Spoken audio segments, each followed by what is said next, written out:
Patrimoine. Salut sur vous! En quête de patrimoine, découvrons notre histoire. La vie des saints.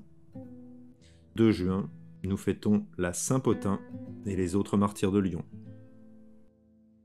Le premier évêque de Lyon, Saint Pothin, grec d'Asie, fut puissamment aidé par le prêtre Irénée, comme lui disciple de Saint Polycarpe. Les succès dont Dieu couronna leurs efforts irritèrent la fureur des païens. Une horrible persécution, dont nous avons le récit authentique par des témoins oculaires, dans l'admirable lettre des églises de Vienne et de Lyon aux églises d'Asie mineure et de Phrygie, sévit à Lyon en 177. On interdit aux chrétiens l'entrée des bains publics et du forum. On les chassa de leurs maisons, on les traqua partout et on les jeta en prison. Lorsqu'ils furent traduits devant les tribunaux, le jeune Vétius Apagatus voulut prendre la parole pour les défendre. On le mit au nombre des accusés. Sanctus, diacre de Vienne, soumis à d'affreuses tortures, ne cessait de répéter « Je suis chrétien ».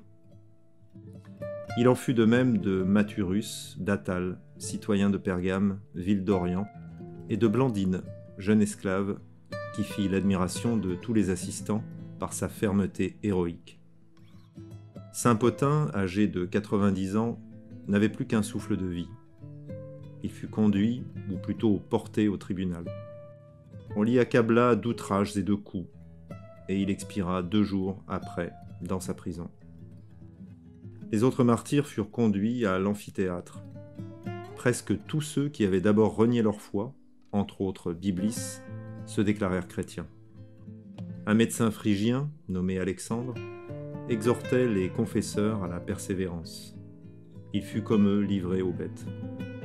Mais les bêtes féroces n'osèrent approcher des saints. Après les avoir torturés de diverses manières, on fut obligé de leur trancher la tête. Ponticus, qui n'avait que 15 ans, encouragé par Blandine, souffrit le martyre avec un courage indomptable. Restait la principale héroïne de cette lutte immortelle, l'intrépide Blandine. On recommença pour elle toute la série des supplices, qu'elle endura avec un visage rayonnant de joie. Ensuite, on l'enveloppa dans un filet, et on la jeta devant un taureau qui, de ses cornes, la lança en l'air à plusieurs reprises. Le glaive acheva d'immoler cette innocente victime. 2 juin. Saint Marcellin et Pierre, martyrs, Saint Érasme, évêque et martyr.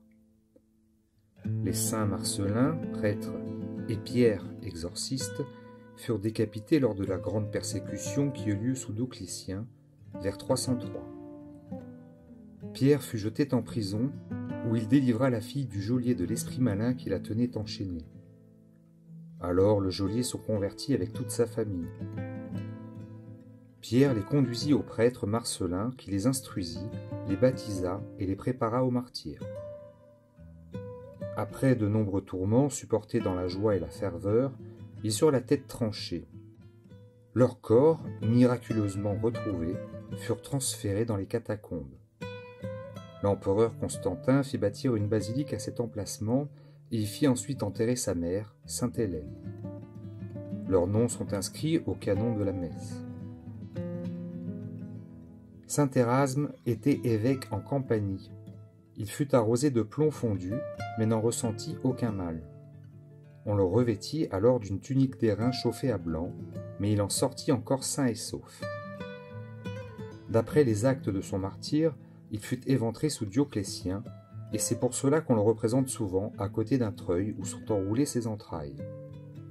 C'est l'un des 14 saints auxiliaires, invoqués dans les causes difficiles.